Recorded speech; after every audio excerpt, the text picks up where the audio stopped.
coverage of the deadly tornadoes right here in New England. Tonight, more than a dozen communities are picking up the pieces after 3 tornadoes touched down in western and central Massachusetts last night. Now, this is video from Munson, Massachusetts, where homes were left flattened. It looks similar in Springfield as that city recovers from one of the worst disasters it's ever seen. We have live coverage tonight from the heart of the disaster zone. Eyewitness News anchor Susan Roberts joins us now live from Springfield. Susan, we've been watching the video, but it must be sobering to see the destruction with your very own eyes. Mike, good evening to you. It actually really is, and it's too bad that some of these pictures may not be doing the justice to some of the devastation out here. You were talking about Munson just a few moments ago, and that area, the devastation there was so concentrated as it is in this one neighborhood in Springfield where we are right now. You can see, you know, the tornado's path along this street. It's as if it knew exactly where it was going, barreling down the street and then hooking a right and damaging all of the homes in its path. Now, the Pinpoint News Tracker will show you just how widespread the devastation is here in Massachusetts. The EMA is investigating reports of damage in 18 communities. Governor Patrick revealed late this afternoon that the state of emergency has been narrowed to the 8 or 9 harder hit communities. We contacted authorities in the affected communities closest to Rhode Island, and those are Douglas and Uxbridge. They tell us they are unaware of any serious damage in their towns. Now, we are also seeing a lot more damage here the day after. A school bus spotted from a chopper picked up by the tornado and dropped in the middle of the woods in Brimfield, Mass. We're also getting a look at some amateur video taken as the tornado tore through Springfield.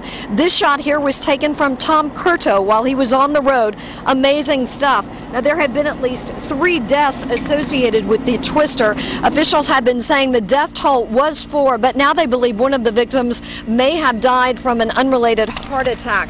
We've also learned today that about 200 people have sought treatment for storm-related injuries, some of them pretty serious. And at last check, about 19,000 people were still without power, down from about 57,000 at the storm's peak. Today, National Grid has 20 crews from Rhode Island helping to restore the electricity. Massachusetts Governor Patrick and Senator Kerry spent the last 24 hours surveying the damage, and here's what they had to say earlier. We met a couple whose daughter graduates from high school tomorrow. Who rode out the storm in the basement of a house that was lifted off its foundation and moved 3, 4, 5 feet probably, and mostly split in half. We met a couple who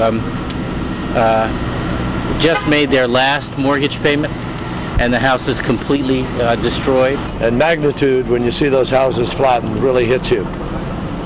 In 45 years in public service, I have never seen this kind of damage or devastation in Massachusetts. And as many of the residents said to me, this is Massachusetts. This isn't supposed to happen here. And it never has, to our recollection. Now, we've also been surveying the damage on our own as we left Rhode Island early this morning and made our way through Munson, where we found trees down, power lines down, roadblocks set up along the way. It probably took us twice as long to get through, making our way here into Massachusetts, where the devastation has really just been more widespread. We haven't seen it as concentrated. Mike, we know about 300 to 400 people are probably homeless tonight. Many of them holed up in local shelters. We spent some time there earlier this evening.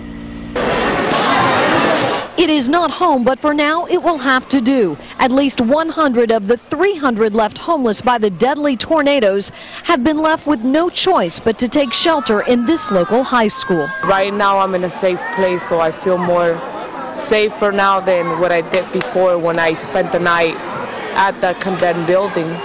Right. So right now, me and my daughter are feeling just fine. The last 48 hours have been traumatic for so many. They have lost everything and have no idea where they'll go next. I'm a little depressed because I really don't know what I'm gonna do. I don't got no place to live right now, and it's like I just start all over again. It's really hard. A 1-month-old baby, elderly family members, lots of toddlers, even a family of 15, all have been uprooted, are tired, hungry, and just want to go home. Do you have any idea where you'll go? No idea where we're going. It's 15, I'm just, trying to see what's going to happen with my family. It's 15 of us, my whole family's here today, and it's hard. Thousands are still without power and gas tonight, but crews are doing everything they can to restore it as quickly as possible. For residents in the East Forest Park section of Springfield, power is no option. Some of their homes have been condemned. It's a total loss. It's going to be bulldozed in probably, I'm going to say, a month. Others are not even standing. The guy that lives here, he went to the basement. Yeah, I mean, he dove onto the stairs, but,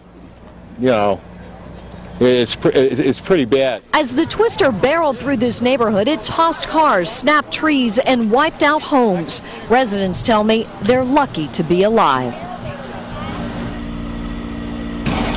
Now, as you can imagine, the devastation has really taken so many people by surprise here in southern New England because, frankly, we're just not used to these type of storms. And from talking to people today, it sounds like they got the warning, but maybe it didn't come in time, and they really didn't have time to take the proper shelter. The good news for many of these people who are homeless is that the Red Cross is here to stay until they have a more permanent type of shelter set up. They're spread thin as well, Mike. As you know, they've been in Joplin, Missouri. They have folks there as well who are still very much in need. Now back to you.